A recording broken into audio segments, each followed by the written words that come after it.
How can we listen effectively? To be able to learn how to listen effectively, you need to realize that there is actually a difference between hearing somebody and listening to somebody.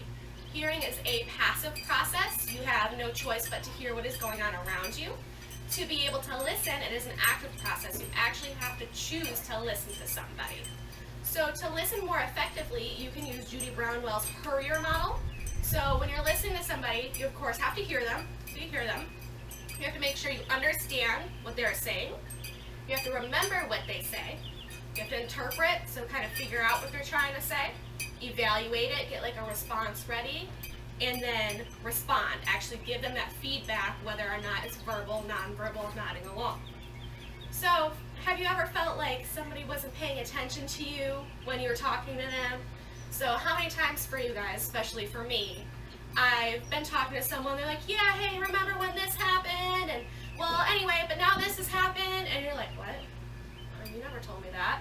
Well, that happens to me all the time. It's because you really weren't listening to them. For example, my boss, I tell him many times things that are going on in our restaurant. And then later on, when something worse happens, he's like, you never told me that. That's because he wasn't listening. If you don't actually listen when someone's trying to tell you something, then problems won't be solved and more things can actually happen from that. So you may be wondering, why did I find, out of all topics, did I find this one intriguing? Well, myself, I'm actually a really bad listener, so I wanted to become a better listener. I have a problem which is called pseudo-listening. It's where you're pretending to listen to somebody, like, and you don't actually listen. That's where the thing that happened earlier that I told you about will usually occur. I also have a problem, and I know you guys all do too, with what's called selective attention, commonly known as selective listening, where you hear what you want to hear, and that's all that you retain from the conversations. So I wanted to learn more about effective listening because I want to become a better listener.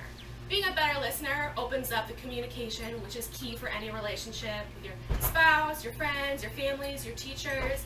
Communication is always better. So when you listen better, you can actually understand things and retain things better.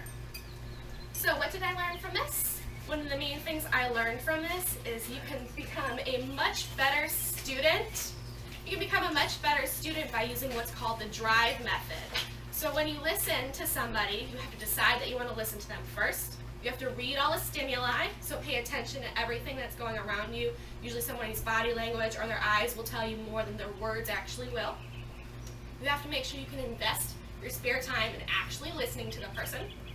And you have to verify what they hear, make sure you actually heard that correctly. And you have to expend the energy. Go through the energy to make sure you are retaining everything there. Also, therapists, they are very, very interested in effective listening because effective listening skills helps family relationships and it helps children especially. If a child feels like what they're saying to you is important to you, then they can go ahead and listen better to you, which means when they grow up, they'll be much better listeners and much better communicators. Another interesting thing that I learned is language barrier.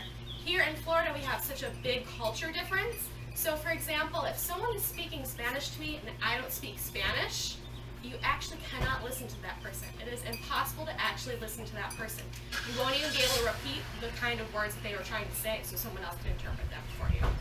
So that is also very important here in Florida. So I'd like to, you guys all remember that next time someone's trying to tell you something, don't just hear them, you have to